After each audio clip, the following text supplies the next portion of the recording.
This is exactly right. The Hulu original series Furious is now streaming on Hulu and Hulu on Disney+.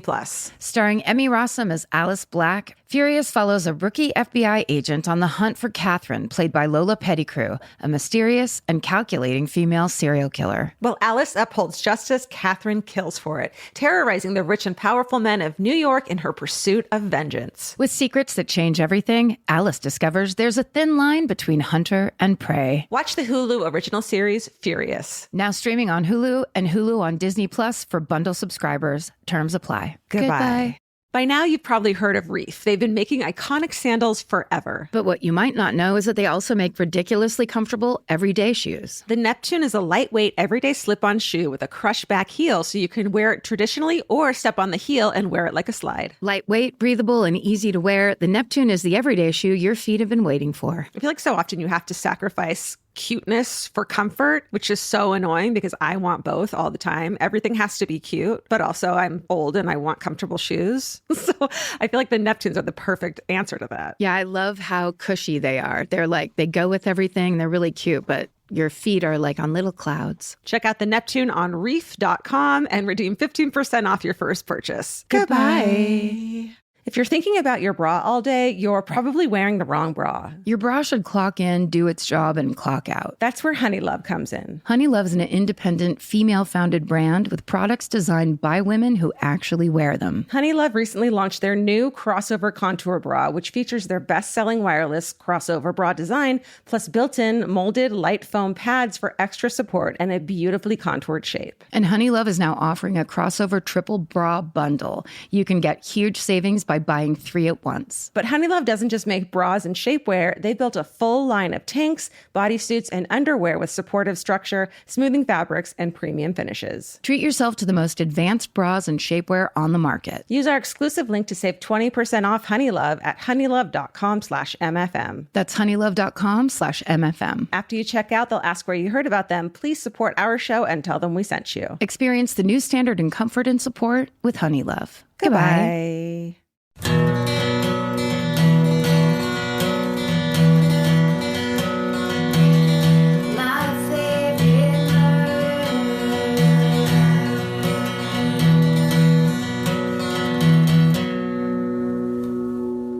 Hello. And welcome To Rewind with Karen and George. We're supposed to say that part together? I don't know. We could, we're doing it all over again.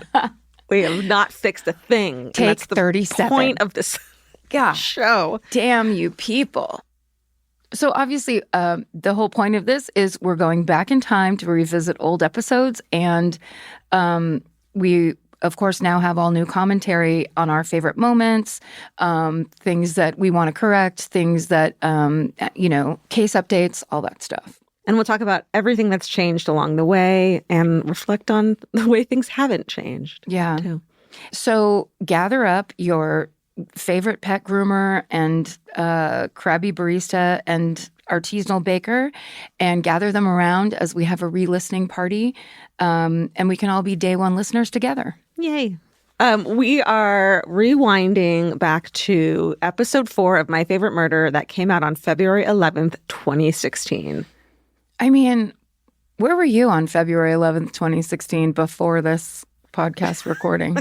Oh, no. We were in my old apartment, and I guess the notes here say that I had just got new couches in my apartment. So apparently that's a conversation that we're having there. And I remember them. There were these gray, bouncy ones that I had just bought for like maybe $150 off this super pregnant woman off Craigslist. Oh.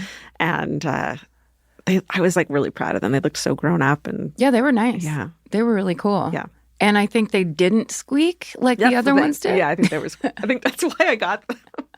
That just reminded me, though, like I'm complaining about the couch squeaking, but that was back in my era where I used to shake the microphone all the time. Right. And so people listeners were writing in and being like, you have to stop moving the microphone. Because we didn't have stands. We were holding the microphones. Yeah, and like laying on couches. Yeah. Mm-hmm.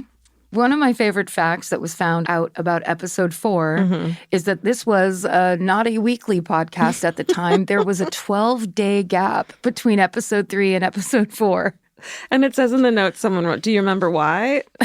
I mean, life. I had 2 jobs. You had 2 jobs. We kind of didn't know what we were doing. We also didn't know it mattered that much. Yeah, no, the whole monetization element, the business part, none of that was in play. No. At all. I remember once, like before this, I found out that someone I knew paid their rent with podcasting, and I was shocked to hear that. Their rent was like $1,000 a month in their apartment. And I was like, are you fucking kidding me? Yeah. How? That's amazing. Right.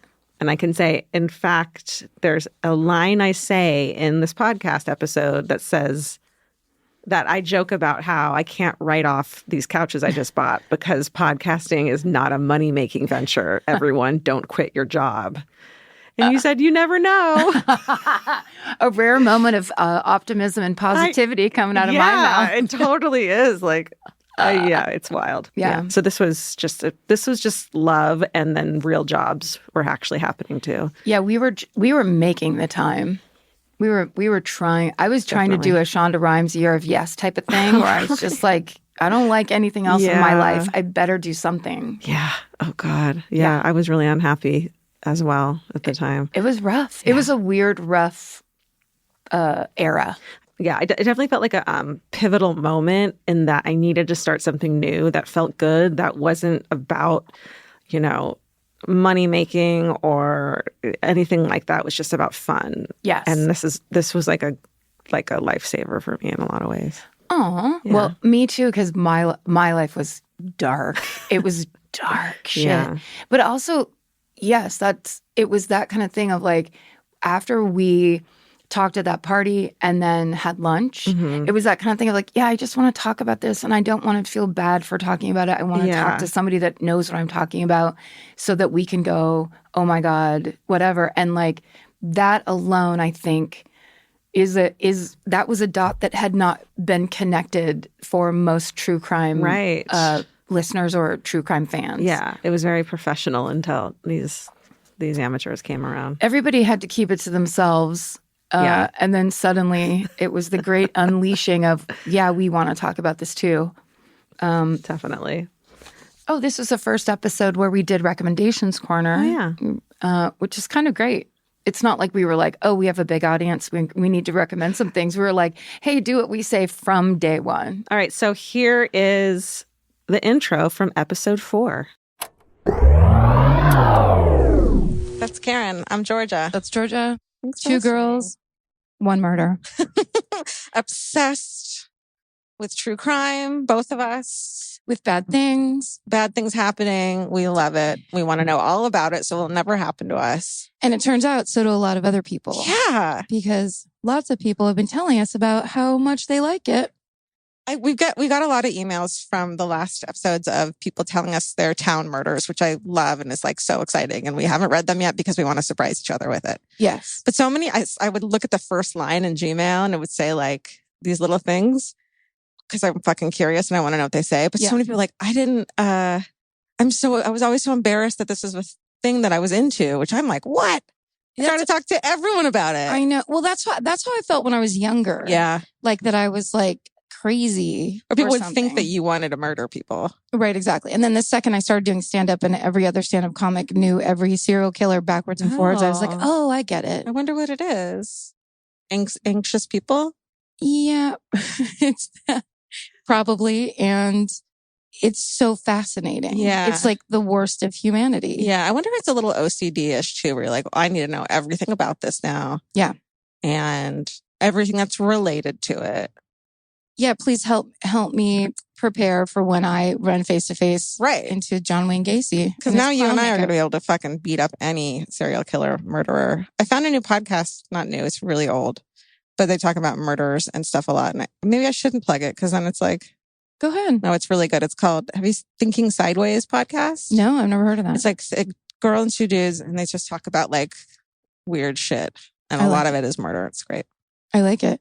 I started listening to Joe DeRosa and Pat Walsh's podcast, I'll See You in Hell. Oh my God. Which, because I had to drive home from San Francisco yesterday, it's 6 hours. So I listened to many. And it was really hilarious. I recommend that. What do they talk about? They talk about they put on a horror movie, but then they just talk over it. You can't hear it or anything. They just tell you what movie it is, and they talk about it incidentally as they have conversations. It sounds like it shouldn't work, but I bet it's fucking great. Well, it's so great because they both have these insane, comprehensive, encyclopedic knowledge of movies. Right. So any tangent they go on, they know exactly who and what they're talking about, which of course was a real sore spot for me. Yeah. As anytime I bring up a subject, I'm like, that thing that happened that time. Hold on. Well, you need like the right person to fill in the blanks. Yes. And you're just like, oh, this is why I'm friends with you, is because you like, I was just rambling and you filled it in, and that's the best. That's what we do, right? It's totally what we do. Oh, I was going to make you say the last part. So. Didn't work. I guess I'm not good at that part. Let's end this podcast. Oh, thank you. I'm really excited, audience, because Georgia got new couches. Ooh. And when I was listening to our first episode, there's a sound in the background the entire time. It's me squeaking on my couch. Like I'm just constantly moving around. Oh, it was a leather couch. It was making me laugh so hard. Oh God, I didn't even notice. So but no, it's all cleared up. I got these for podcasting, so that they don't make background noise in podcasting. Perfect podcasting couch. You can write them off. Wait, not that I make any money on podcasting. This is not a money-making venture, everyone. Don't quit your job. You never know. You don't ever know. You don't ever know. You don't ever know. Like getting murdered. Yep. Should we jump into it, or should we talk about Making a Murderer? Have you been reading all the Making a Murderer theories? Well, the natural backlash has happened. Yeah. Pretty sure he's guilty now. Are you? I'm pretty sure he's guilty now. Are you really? Yes. I think that's very adult of you to be able to change positions. Yeah. Freely. It doesn't feel good. Well, look, here's the thing, and this is the one thing I agree with. In general, I think he's innocent, and I think very bad things are happening in that state.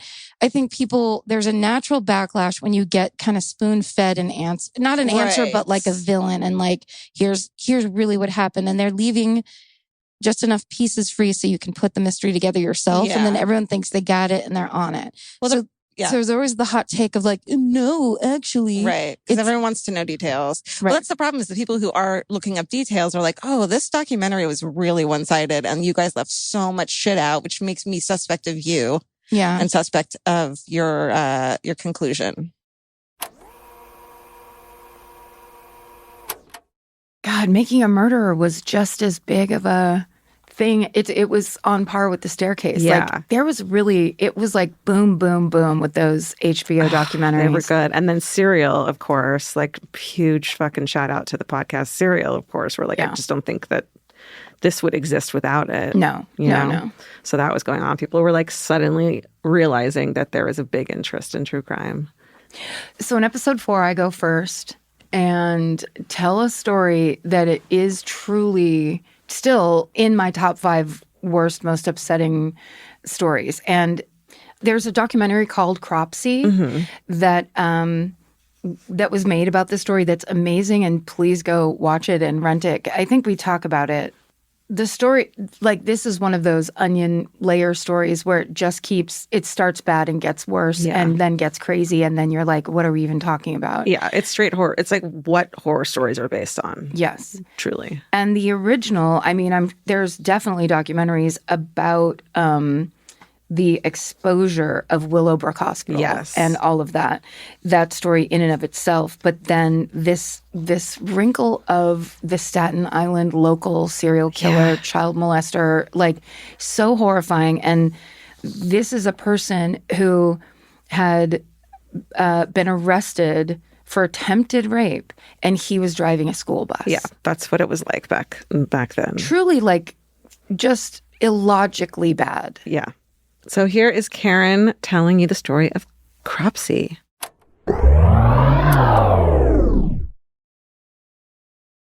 This podcast is brought to you by Squarespace. Every successful small business starts with someone saying, I wonder if people would actually buy this. Squarespace gives you everything you need to find out. From consultations to events and experiences, you can showcase your skills with a customizable website designed to attract clients and grow your business. With Squarespace's collection of cutting-edge design tools, anyone can build a beautiful, professional online presence that perfectly fits their brand or business. Get paid on time with professional invoices and online payments. Plus, streamline your workflow with built-in appointment scheduling and email marketing tools. Head to squarespace.com/murder for a free trial. And when you're ready to launch, use offer code MURDER to save 10% off your first purchase of a website or domain. Goodbye. The right piece of furniture can completely change your room. And your life. It's amazing what one good couch can do for morale. And that's why there's Article. Article makes it effortless to create a stylish, long-lasting home at an unbeatable price. They take great care in curating their collection, focusing on pieces that stand the test of time.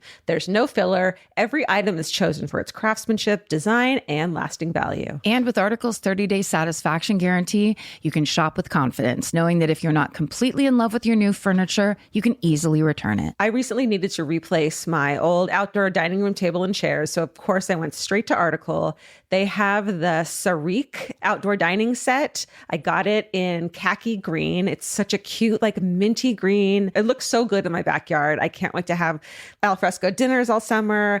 You know, we can carve pumpkins on it in fall. It's so beautiful. Article knocked it out of the park once again. Article's offering our listeners $50 off your first purchase of $100 or more. To claim, visit article.com/murder, and the discount will be automatically applied at checkout. That's article.com/murder for $50 off your first purchase of $100 or more. Goodbye. Summer's for adventures, road trips, and adding a whole lot of miles to your car. That's why it's worth stopping at Valvoline Instant Oil Change first. If you need an oil change, make the smart stop at Valvoline Instant Oil Change before you hit the highway. Their trained techs can help you get road trip ready with an oil change and an 18-point maintenance check included with every oil change, checking your tire pressure, wipers, lights, and more. That means they're checking important things before you're halfway to your aunt's house with no cell service. And these aren't just any techs. Valvoline Instant Oil Change techs complete over 270 hours of training, so your car's in capable hands. The best part, you can stay in your car and you're in and out in about 15 minutes. So before your next long summer ride, pull into Valvoline Instant Oil Change. Valvoline Instant Oil Change.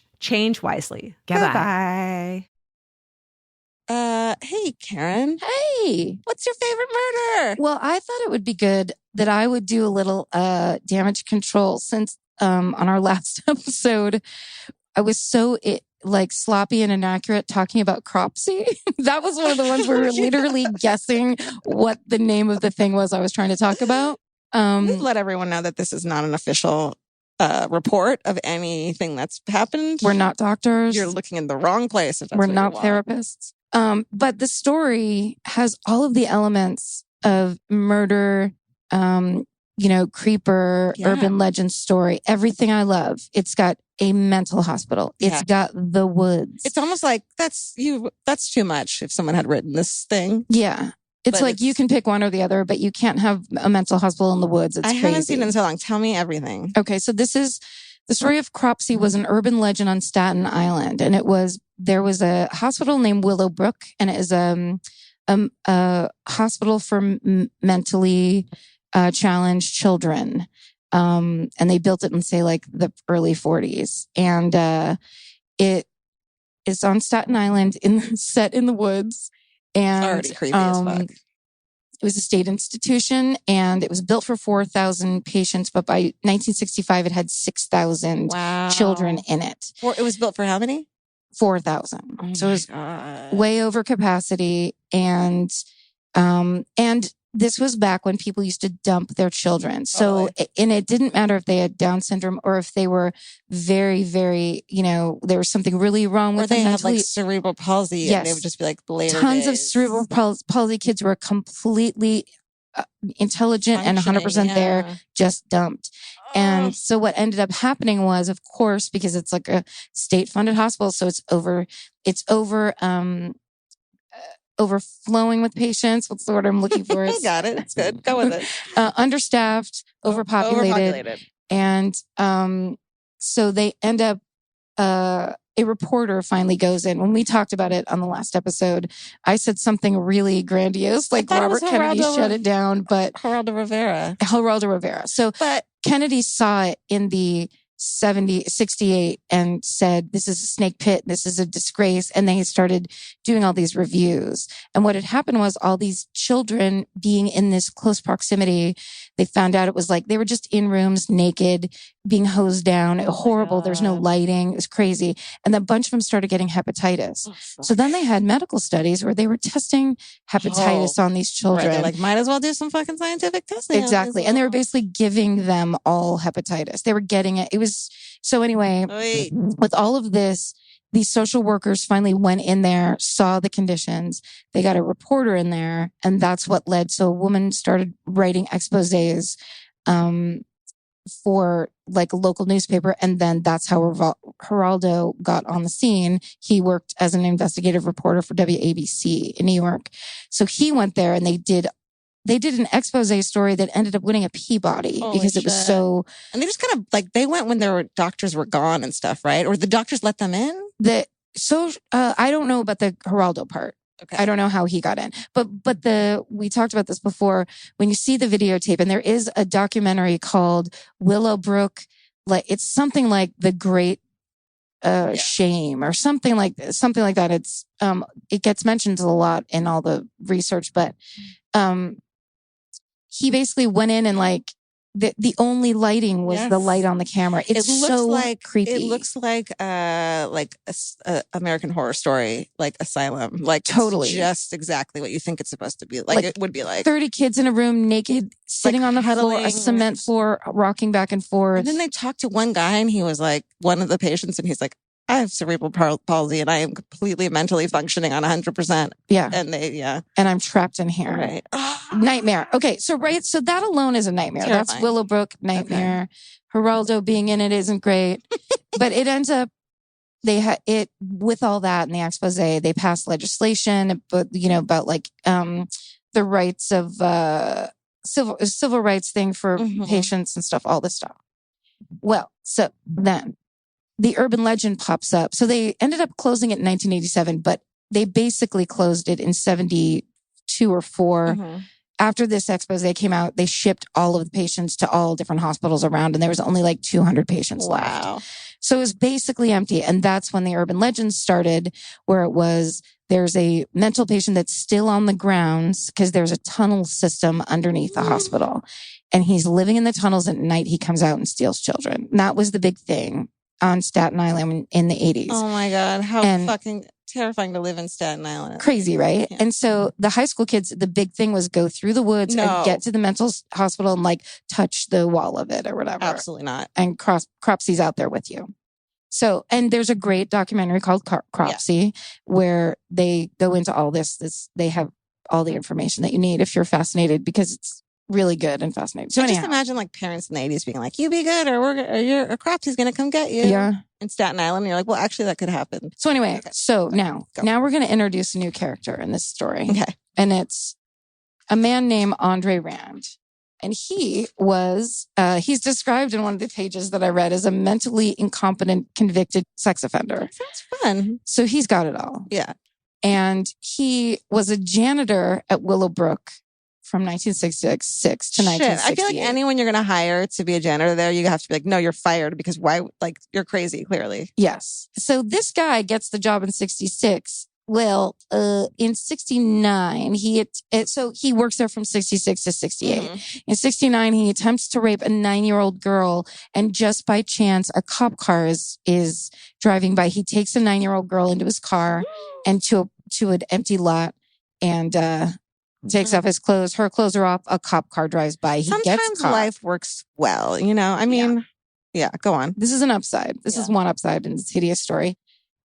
He gets sentenced to 4 years. He only serves 10 months. The classic scenario. I hate everything. This is why we have to do this podcast. Is because our fucking penal system blows. Because we got to talk about it. We're going to affect change. Oh, clearly. By laying on these couches. The guy would have gotten 11 months if it was today because of us. So, he gets out and then, that would be 69, 71. In 72, a 9-year-old girl named Alice Pereira disappears off Staten Island. Then in 1981, 9 years later, a 7-year-old girl named Holly Ann Hughes goes missing. And the eyewitnesses saw her with Rand. No way. And she's never seen again. And then in 1983, this is a real highlight for me.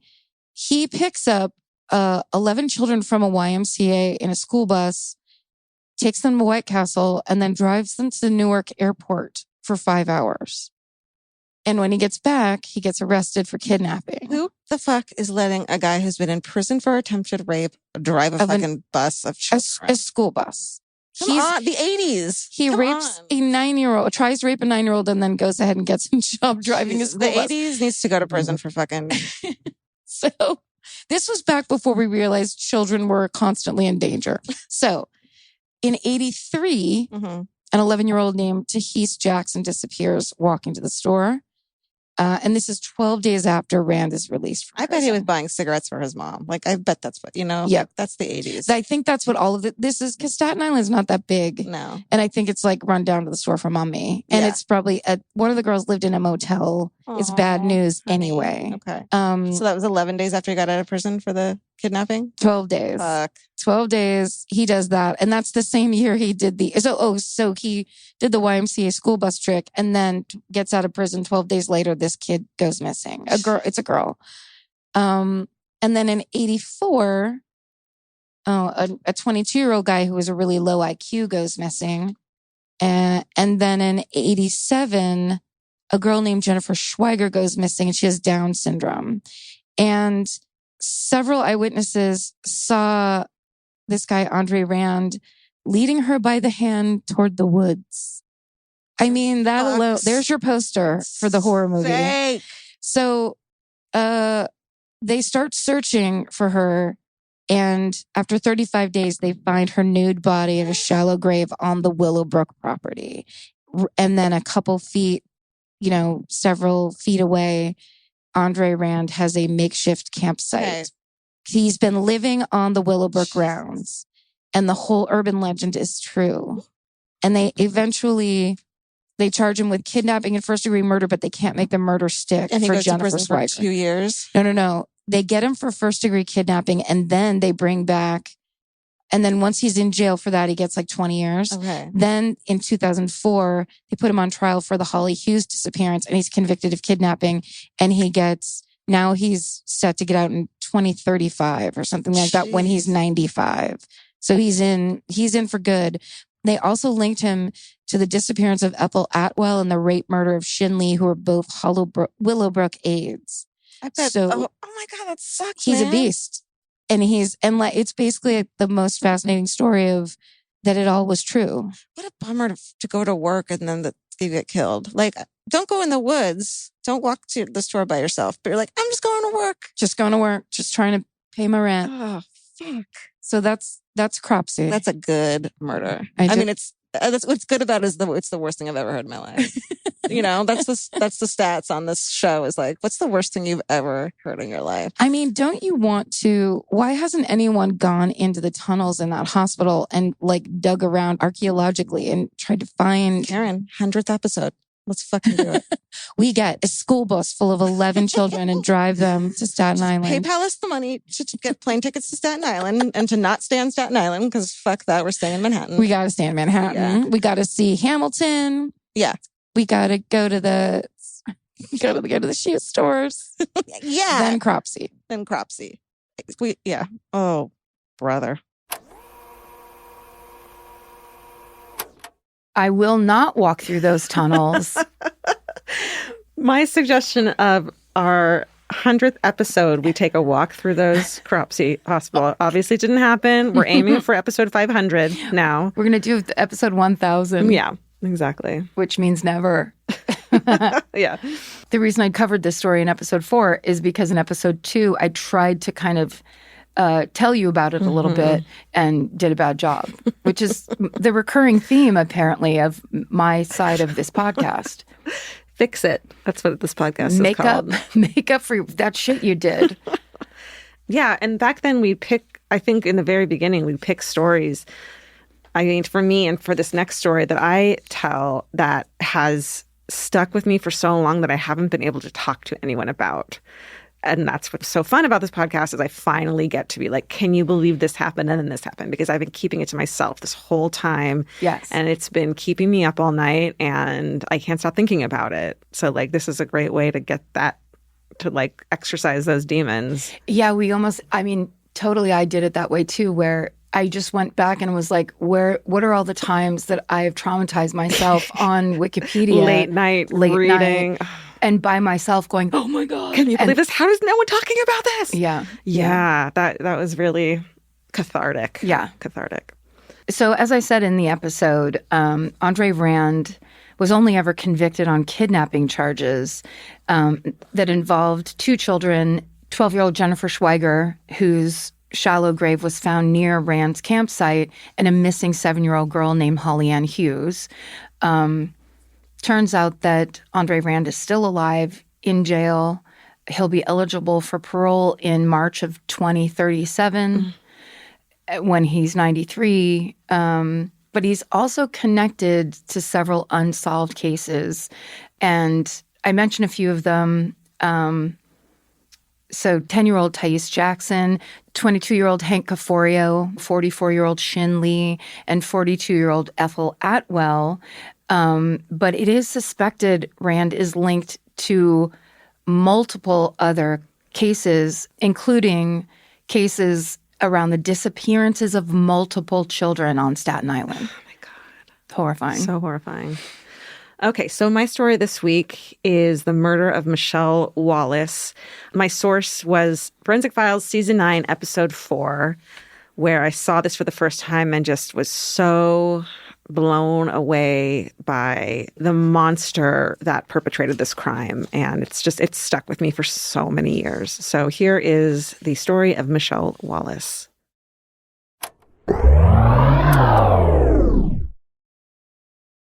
Summer's for adventures, road trips, and adding a whole lot of miles to your car. That's why it's worth stopping at Valvoline Instant Oil Change first. If you need an oil change, make the smart stop at Valvoline Instant Oil Change before you hit the highway. Their trained techs can help you get road trip ready with an oil change and an 18-point maintenance check included with every oil change, checking your tire pressure, wipers, lights, and more. That means they're checking important things before you're halfway to your aunt's house with no cell service. And these aren't just any techs. Valvoline Instant Oil Change techs complete over 270 hours of training, so your car's in capable hands. The best part? You can stay in your car and you're in and out in about 15 minutes. So before your next long summer ride, pull into Valvoline Instant Oil Change. Valvoline Instant Oil Change. Change wisely. Goodbye. This episode is supported by FX's The Shards, a seductive drama from executive producer Ryan Murphy. Set in 1980s Los Angeles, the series follows a group of glamorous, deeply entangled high school seniors drawn into a life of wealth, beauty, parties, and excess. At its center is Brett, whose reality begins to unravel when the arrival of a new student coincides with a series of mysterious murders. FX's The Shards, now streaming on Hulu. Goodbye. Some flavors will always make you smile. And with Kachava's new cinnamon French toast flavor, you can enjoy the taste of your favorite childhood breakfast without the sugar crash. Kachava is an all-in-one nutrition shake that comes in so many delicious flavors, including the brand new cinnamon French toast. It's made with real cinnamon bark for the richest, deepest, most authentic flavor. And just 2 scoops provide complete nutrition your body craves with protein, fiber, greens, and so much more. Kachava provides clean nutrition to fuel wherever your day takes you. No fillers, no nonsense. Okay, the Exactly Right Media office has all become obsessed with Kachava because they keep sending us these amazing boxes of all the flavors, and everyone kind of fights over it now. So we got this new flavor in, and I mean, there was like a line to try it. It's pretty great. We're real believers in the whole Kachava line, so treat yourself to a childhood favorite. Go to Kachava.com and use code MFM for 15% off your first order. That's Kachava, Kachava.com, code MFM. Go to Kachava.com and use code MFM for 15% off your first order. Goodbye. Well, what's interesting about both of ours is that the murderer in question still alive in prison. Oh. Still alive. How are these? It's like, isn't it weird that this person, it's just like in your mind, they're like, oh, they did these awful things that long ago. They're dead. Nope. No. They had dinner tonight. They watched some TV. Yeah. They had a conversation with the guard. Perhaps they played some Bones. Probably play Bones. Is that what people do in prison? I don't know what Bones is. It's Domino's. Oh. I bet that, yeah. What do you think he had for dinner? Something gross. Chicken nuggets? Yeah. Yeah. He had dinner. That's better than what I've had for dinner. And he's a monster. He's a monster. Speaking of monsters, okay, my favorite murder is that of Michele Wallace. Michele with one L. And I remember I love cold cases. I love when murders get solved, of course. Yeah. But cold cases are my passion and my dream. I'm passionate for people getting away with shit. Because it's just so curious. I'm just so curious. Yeah. But I also like that the answer's never satisfying. It's always that's just some fucking janitor asshole did this to all these people. That's such a bummer. I want it to be like a monster or something. Okay. So, and I remember watching a cold case of this a long time ago. And two things that stuck out to me. Okay. She's a 25-year-old photographer. This is 1974. She lives in Chicago. She's this free spirit photographer and she travels the world and taking photos and taking odd jobs and stuff. And she goes in 1974, goes to Oregon, spends a couple days in the Rocky Mountains, just taking some photos. I think I've seen this one. Yeah. Is it a Forensic Files? I think there's a Forensic Files on it. She's leaving the Rocky Mountains and she does the classic 1970s I want to get murdered move. Do you know what that is? Is it hitchhiking? It's fucking hitchhikers. She picks up hitchhikers. Oh, she picks them up. She picks up two dudes. Oh no. What? One girl alone picks up two dudes. What the 70s and 80s, they're going to fucking prison. Yeah. What did they look like? I wondered that she was like, this is fine. Yeah. I don't know. Was one really short or something? Listen, short guys are strong. Don't pick up anyone. And they're mad. And they're angry. Yeah. So we're going to get a lot of hate mail for this. No, it's fine. I'm short. It's fine. Okay. So she drops one of them off at the bar, this one dude. And then, of course, she is never seen again. Mm-hmm. Then the guy who she dropped off, finds out this girl's missing and he's like, wait a second. She dropped me off. And then the guy I was with, who I barely knew, said, can you take me to my car actually? And the guy was like, I didn't think he had a car. So I thought that was strange. So they start looking. His name is Roy. Sorry, the guy that got dropped off at the bar is the one that says that. Yeah. He's like, okay. I didn't think Roy is his name, had a car. Okay. And he's like, yo, why did you let her leave with him? Fuck. Right there. You could have fucking fixed it. Anyways, Roy Melanson. Should have looked that up before we started. Roy Melanson. He's a drifter and a convicted rapist. Mm-hmm. So, but he got out after a very short time. Sure. Why would you keep him in? Yeah. This time now he knows to kill the person so they can't ID him. Right. It's that's how you do that. That's how you progress. I'm having a panic attack. He's found with her driver's license, camping equipment, car keys, and pawn tickets for her camera.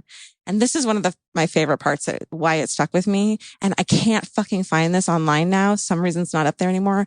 They find the camera at the pawn shop. They develop the film. It's all her photos in the Rocky Mountains. The very last photo is Roy sitting on a bed. Behind him, laying down, is a naked woman. And it's not her. So he has her camera. It's that's the proof. Yeah. She's missing and you robbed her and you took a photo of yourself, you fucking idiot. And I can't find that photo online. I know it was in the Forensic Files or whatever. I totally remember this episode because it's so freaky. So freaky. And then in 79, so what is that, 5 years later, this is the other part that's really fucked up and has stuck with me. They find just a scalp with 2 brown-haired braids on it. A scalp only. Oh, where did they Some hiker found it near where she had picked up the hitchhikers. Oh. And then, so 12 years goes by, no body. This woman, Kathy Young, who becomes the sheriff in town, or I'm sure I'm saying that incorrect. She's not. I'm sure she's much higher up. She hires this company called NecroSearch. Oh. Which I remember thinking at the time, that's what I want to do. I want to work there for a living. Like I want to like the name volunteer. alone. Yeah. Volunteer. I just want to, I want to follow them like the Grateful Dead. I want to be the receptionist at NecroSearch. I can be like, NecroSearch, may I help you? What's your emergency? Skull and crossbones. Oh my, but they have uncovered what they do is they find, and they're really good at uncovering clandestine grave sites. So it's like, you badass motherfuckers. Is that how? Do they have like a? They have like a website? farm. They have a website. They have a farm where they like bury pigs, dead pigs, and kind of understand the soil changes and like what doesn't look right out in nature. Okay. What is man-made? What is placed there? These sorts of things, and like what is the decomposition of this pile of soil or dirt, or like these kinds of things. What has been dug up in the past 10 years, even that's different from the soil next to it? Do animals scalp people and keep the braids for themselves? Exactly. Stuff like that. Well, here's what happened is they took her braids and did some forensic analysis on them and found the leaves of a tree that was in a certain area of those mountains. Mm-hmm. So they went there, they spread out on that area where the trees are. Day 2, fucking find her bones. Whoa. What was left of them. Wow. I know. These guys, they've uncovered over 200 they've taken on over 235 cases. I don't know how many they've found, but these are the good guys. NecroSearch. I love that. I know. I bet at a party we would corner these people, and I bet they get kicked out of parties a lot, though. Oh my God. Yeah. I would never leave a NecroSearcher alone. No, can we have a request if anyone knows a NecroSearcher I think they're in San Francisco, to please have them be on the podcast? I just think that's insanely fascinating. It's almost like having X-ray vision. Like you can look at a forest or a ditch and know what's wrong and what's off. Absolutely. Well, the woman who found the bones was like, they were all searching for 2 days. She goes off the trail to take a piss in the woods, which seems like it shouldn't be allowed if you're looking for a hey, she's still human. Yeah. And she looks, and there's a ray of light flashing on a gold tooth. She finds the skull. Oh, that's the Lord's work. Yeah. And this is where my Christian part comes in. This is it. I know. Yeah, not before she dies. No, it doesn't belong there. Well, it's at the bottom of a ravine. So like someone straight tossed this person over. Like didn't even bury her. Just threw her in. Tossed her over. So they take Roy Melanson to trial. He is found guilty in 93. So she gets killed in 74, found guilty in 93.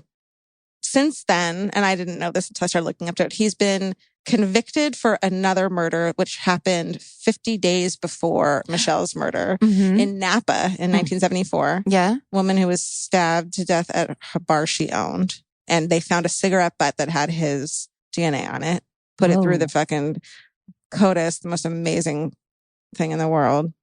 Found his DNA match. Another woman in Louisiana who it's gruesome. So he's done it multiple times. Yeah, at least twice that they know of through DNA. But they're not taking the third one to trial because it's too expensive to do all these things for, which sucks for that family. Yes. But they know it's him. Yeah, now they know it's him. But he's going to go to jail anyway, so their rationale is he's there. Right, which is why Napa took him to trial, is because he can be eligible for parole, which I think is fucking hilarious for Michelle's murder in like the next 10 years. Eligible for parole. So they convicted him to make sure that if that ever happens, that's good, he has to be extradited to California. Yeah, it's very strange the way the laws still work like that, where it's just kind of like, and then we let him out again. Right. And then, but you know what? He was real good inside, so we let him out again. Yeah. We're like, well, at the trial, like one of the jurors sneezed wrong, so he's out. Yeah. And we don't have enough money to try him again, and we think we're going to lose. So. And we probably won't warn anybody, just to keep it interesting. Nope.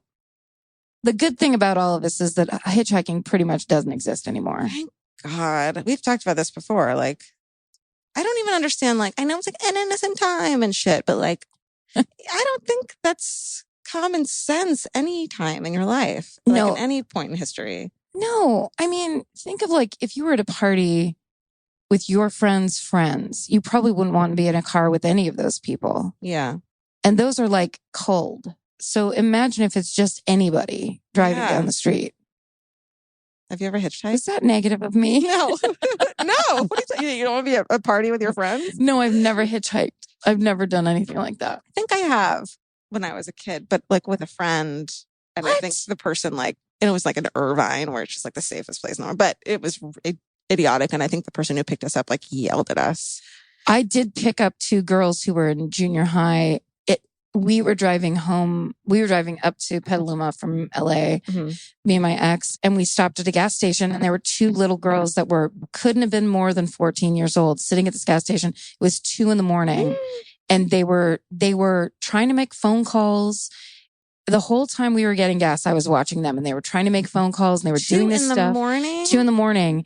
And I was watching them, and the guy that worked there seemed a little creepy. Yeah. And he was kind of like coming out and looking at them and going back in, and people would pull in, and I was just the whole time staring at them. And finally, when we went to leave, I was like, drive over there. And we pulled up, and I was like, do you guys need a ride home? And they were like, yep. And immediately got in the car.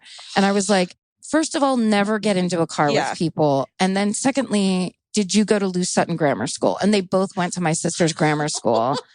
And I got names, and they kind of smelled. It was like clearly they were from the bad side of town, and they got they probably snuck out, right, and then got stuck somewhere, and then ended up at this gas station out by the freeway where I was it's not walkable. No, it's like 5 miles away from any neighborhood, and it's all farmland and shit. Yeah, so we dropped them off, and I was like, don't ever do this again, and they were like, and then ran in, and they will, but oh God, where are they now? I wonder if they remember you. No, they both own that gas station. Because of my setting them on their way correctly. Good job. Thank you. Well, I just want to take a second to brag about something good I did for the community. Do you mind? No, I love it. Thank you. What if they went home and killed their mom? Can I turn this into a bummer real quick? They were the ones that were all along. Yep. That's a good twistaroo. That is. Let's write a book. They went home and killed their mom. Oh, I'm dead inside. Is it satisfying to realize that you really have liked cold cases from the very beginning? You didn't just make that up at episode 85? I was really going after them. I mean, it's not a cold case anymore, thankfully, but it was a cold case for a very long time.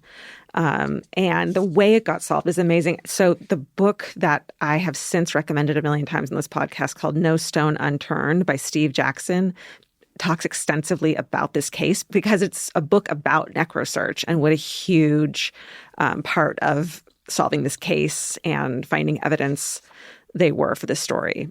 And so for the updates, as I said in the initial episode, Roy Melanson was found guilty of murdering Michele Wallace in 1993, 19 years after Michelle's murder. And that's why we do cold cases, because they can still be solved. That's There's right. still time. Yep. And I mentioned in my initial story that Melanson was convicted of 2 other murders, but I didn't give the victims' names. So in 2009 and 2010, DNA evidence connected Melanson with 2 other unsolved murders. Those of 51-year-old Anita Andrews in Napa, California, and 24-year-old Charlotte Sowerwin in Walker, Louisiana. And those cases are also talked about in No Stone Unturned.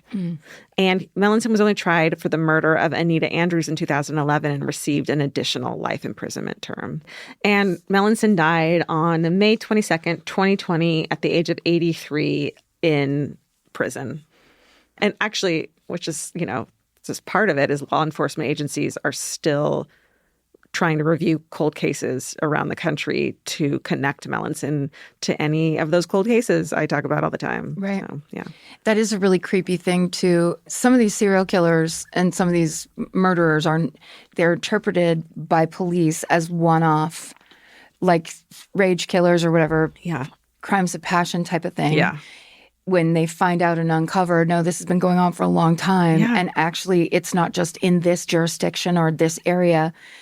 That really is the scariest reveal. Yeah. Or it could be any cold case from anywhere in the country. Right. Okay, so here is our first listener hometown story. So exciting. That is so exciting. E. Allen, the story's from E. Allen.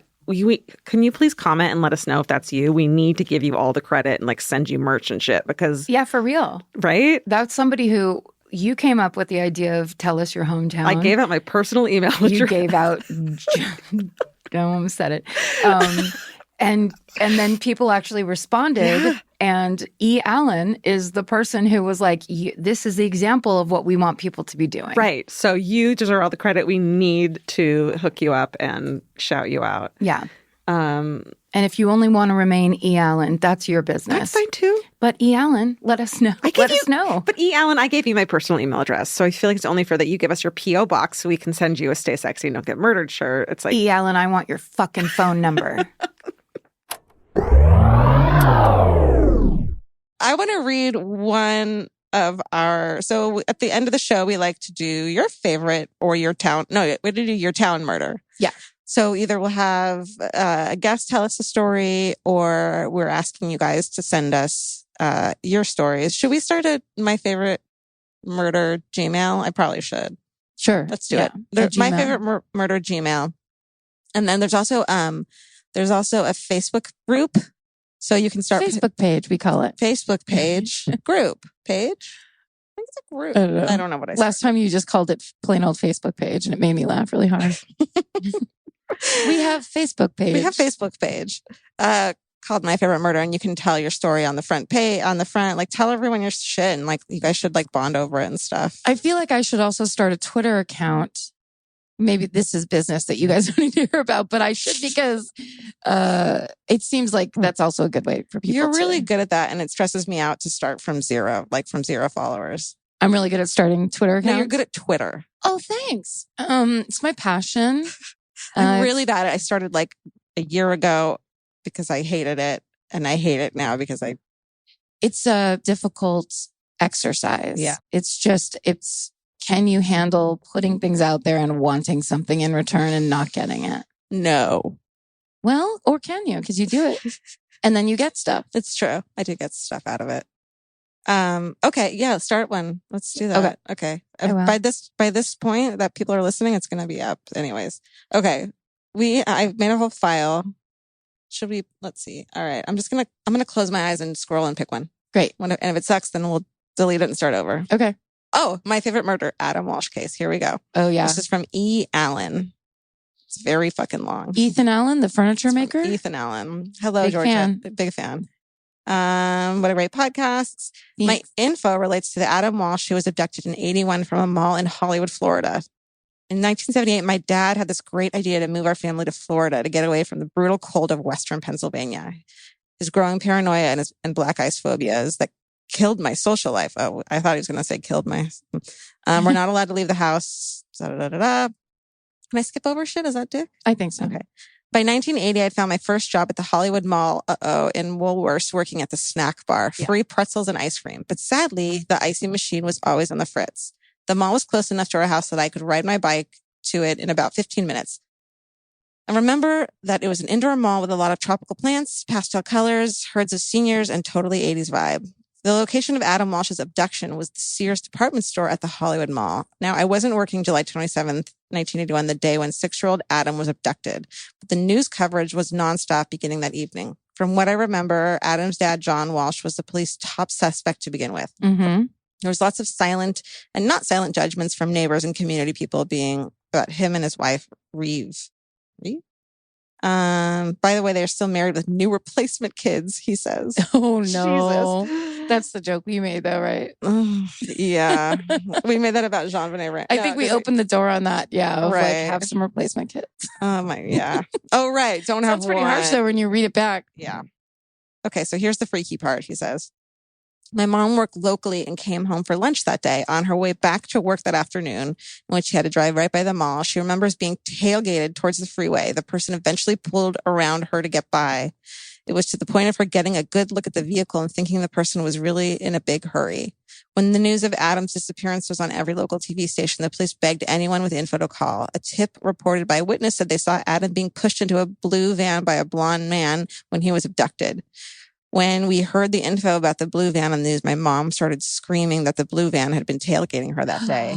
Ooh. I can remember how crazy and gross and creepy it felt. She ended up calling the police and giving them the information. It's like a month later, they find Adam's head in a canal, chopped off with a machete in another part of Florida somewhere. A deviant felon, Otis Toole, who, have you fucking read about this motherfucker? Toole says he drove around with Adam's head in his car for a few days before disposing of it. Toole confesses to killing Adam, but he told the police he snatched him in his car, which was an old Cadillac. Let's see here. He totally checks every box on the Know Your Serial Killer study. He then recanted his confession, but in 96, while dying in prison again, admitted to killing Adam. However, there was no actual evidence to link Toole to Adam. So what about the blue van? Is this what you're going to say? Yes, go ahead. He says, so what about the blue van? In 2007, there was another investigation and witnesses linking Jeffrey Dahmer to Adam Walsh's disappearance. Is this what you're going to say? He was in Florida at the time and drove a blue van for work. Yeah. If you read info on Dahmer, he didn't cut off victims' heads. He did cut off victims' heads. He did. Often boys, but none as young as Adam. But Dahmer denied killing Adam. Is Dahmer still alive? No. They killed him in jail. Good. The police and John Walsh believe that Toole was the killer of Adam. Police closed the case. Now, here's another thing. Is that done? Yeah. Because he says, Karen, you were hilarious on Twitter and I loved your Mark Maron interview. Oh, thanks. This was Ethan Allen? Allen? Yeah, E. Allen. And then he says, wait, Georgia, I don't really know your work. It's on the murder podcast. I think you're cool. Thanks, nice. E. Yeah. Thanks, E. So I was reading all those, like the Jeffrey Dahmer thing came out of the blue. I was like, what? Which is kind of amazing. But it didn't seem like that was he's not a kid. Yeah, but cutting off a head and driving a blue van are so much closer than just to some guy being like, yeah, I totally did it. Yeah, absolutely. You know what I mean? Blonde and like young and blonde. And they had a really clear description. But here's the thing. Adam Walsh, both of his front teeth were missing the day that he was there at the mall because his picture, I think it's his baseball picture that they used of like, have you seen this boy, had only been taken like a week or two before, and he has no front teeth. And the head that they found in the canal had one front tooth. So there's my whole body is shivering. A whole theory that the boy in the canal was not Adam Walsh. Sorry, I need a minute. I'm like literally going to start crying right now. Oh no, is it too? That is the most. Send us to My Favorite Murder. Send us your hometown stories. We fucking love them. Yeah, it doesn't have to be a murder, even like crime, like crazy crimes, shit that happened. Something creepy, like a Cropsey story, the woods. Up. Oh, and people who live near the woods that have creepy woods things. And then go to iTunes and review us and subscribe and do those things that help us. Please rate, review, subscribe. Yeah. Yeah. Please do that. Cause like, two women hosting a podcast. Let's beat the men. I'm making this feminist out of nowhere. You're going to make it like you didn't believe in us, like two women hosting a podcast. This thing's bullshit. No, I mean like, don't you guys want us to do well? Cause we're two women and we're like, yeah, Hillary, do you hear us? Yeah, I'm making this feminist immediately. Don't kill women. It really is ultimately. Yeah. It's a feminist movement. It is. Of talking about murder. We're feminists. Is that all? Anything else? Yeah, no. Any final thoughts? Don't murder us. This really seems like a concern of yours. I was just thinking, like, I don't want to talk about it because I'm just going to convince someone to kill me by telling them why I think it's possible, like they should do it. Because I have to say, I feel ready. I've been prepared for so long. That was Karen, by the way. I just want everyone to know that was Karen who said that. Oh my God. I'm going to prepare my speech for when it happens, like to the news. Like, we didn't know. Here's your speech. She asked for it. Straight up, intentionally recorded it, set it into a microphone. Oh. All right. Thanks for listening, guys. I'm really proud that we ask people to rate, review, and subscribe. I mean, that's like, we're not about business in some ways, because this came out 2 weeks after the last podcast. But, we're right there. It wasn't about, we were not trying to get money. We were trying to get on the comedy charts. Truly, that was I was. I kind of like, I like to chart. I gotta say it. You're a charter. Yeah. But I mean, it's like the idea of actually seeing yourself on the Apple Podcast website is a really big deal. It was thrilling. It still fucking is. Yeah. I mean, it's so long ago that I created a Twitter account. Right. And that Twitter account I actually ran for quite some time. Yeah. Using our, company name to tell people to shut up on Twitter. We were so bad at social Very media. unprofessional. Oh, we were so bad. Here's the weird thing, too, about social media I do want to say, and I think a lot of people that have listened to this podcast see this and understand it. The lens through which things go from a podcast out into social media and then change and morph and become like this, a thing of its own, is such a trippy thing to be on the original side, to be on the outgoing side of. Because you watch and then you learn like, oh, yes, of course. Yep. Now that you say it like that, you're completely right. But yeah, at first it feels a little bit like, who are these people? Who are you? Yeah. Listening. And it comes out of nowhere. Well, and it's hard to be corrected. It's hard to be wrong. And most people hate it. I do think that is a part of why people ended up liking us, because we weren't like, we weren't lying or trying to say we didn't or any of that shit. We just be like, wow, I feel terrible. Yeah. I didn't mean it that way. Totally. And also just that the combination of like us being conversational about a thing that people pretend is not conversational but actually is. Right. Is, I think we were writing that line and kind of just learning by mistake. Yeah, as we went along. It's good for personal development to be like, I'll never forget on the Twitter page, one of the early comments was some woman, and she came on there a lot. Oh no. And one of the first things she says was, why these two? Oh, that's right. And it was like one of the times where I was like, oh, I should not be engaging with any of this. I don't need to see it. Why these two? Why these two? Because we did. Because that's it. Why aren't you saying that on a hate thread on Reddit instead of to us on our... Yeah, we're the ones reading it. Dumbass. Fuck you, lady. Fuck you, lady. It's what you wanted to say at the time, but you fucking couldn't, and now you can. Did you just splash water all over yourself? I did, yeah. I did. Why these two? It's like, instead of saying that, go start your own fucking podcast. I bet they did. I think that's part of it. I think that's the it's the downside of success. Blah blah blah. Yeah. It's like you get the disdain that I personally felt so free to give out when I was in the same position. So I kind of like, when that started happening, at first I was like, oh, I don't want to read this shit and I don't want it to stick in my head. But then I processed it for a little while and was like, it's actually a compliment. It's actually It's actually a sign that you're doing well. That's true. When people are pissed about it, it's a negative version of what I have always said, and I think what like totally brought me to this podcast, which was like, why not us? Yeah, yeah, like why these two chicks? Yeah, but why those? So let's fucking do it ourselves. And also, separate from that, we don't have to talk about that person anymore, but. It is that kind of thing. That's what's beautiful about podcasting. Yes. Is podcasting is the people's media where they get to say, oh, we like this. We like this conversation. We like listening to these people. And it isn't some weird NBC presents. Right. Here's your spoon-fed entertainment. Right. It's really not about that. It's about like... It's about saying fuck in places where you normally couldn't even fit it and you're saying it. Yeah. Which is why it's so important to rate, review, and subscribe. Okay, so to end, we tell each other alternate title options if we hadn't done number puns. The actual name is Go Forth and Murder. That's kind of good. Yeah. But it could be called, my favorite title is The 80s Need to Go to Prison, which I said about your story, that the 80s need to go to prison because just everything was wrong. It's so true. Yeah. I said the perfect podcasting couch would be a good title. That's a good one. Because you had just bought us a perfect podcasting couch. I still haven't written that off. My taxes. Call your tax guy. Oh my God.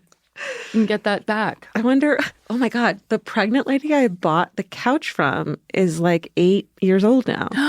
Not the lady, the child. The child of the pregnant lady I bought the couch from is like 8. That's crazy. Yeah. He's like a walking, talking human. Yeah. Don't blame that little baby for the stupid shit that baby said when he was 0 years old. He was a baby. He didn't know anyone was listening to him babble. Do what you want. Yeah. Blame who you want. We did it. It's already happened. There's nothing we can do about it. That's the whole point of Rewind with Karen and Georgia. That's right. It already happened. It happened. Look at it. Look at it. Look at it. All right. Well, I guess we'll see you next week, next Wednesday. Yeah. When we do this again. That's right. Thanks for listening, guys. Yeah. Thanks for joining us. Stay sexy. And don't get murdered. Goodbye. Elvis, do you want a cookie?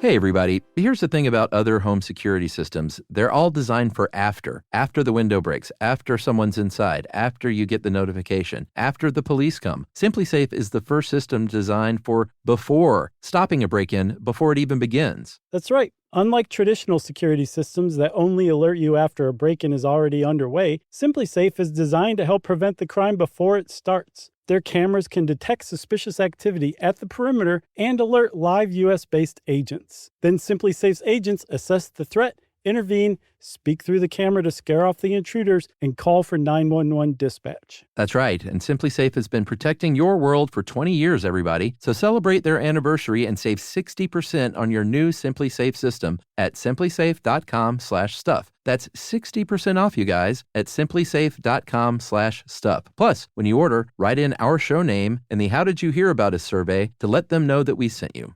Don't forget, there's no safe like SimpliSafe. Hello, beautiful.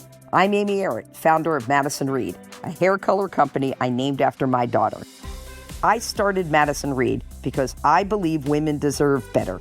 Better ingredients, better results, and the freedom to color on your terms. Color at home with our permanent hair color kit in less time and for less than a typical salon.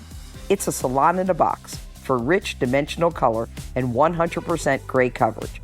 Try our 10-minute root touch-up kit for a permanent root refresh, or our hair and brow mascara to cover stray grays on the go.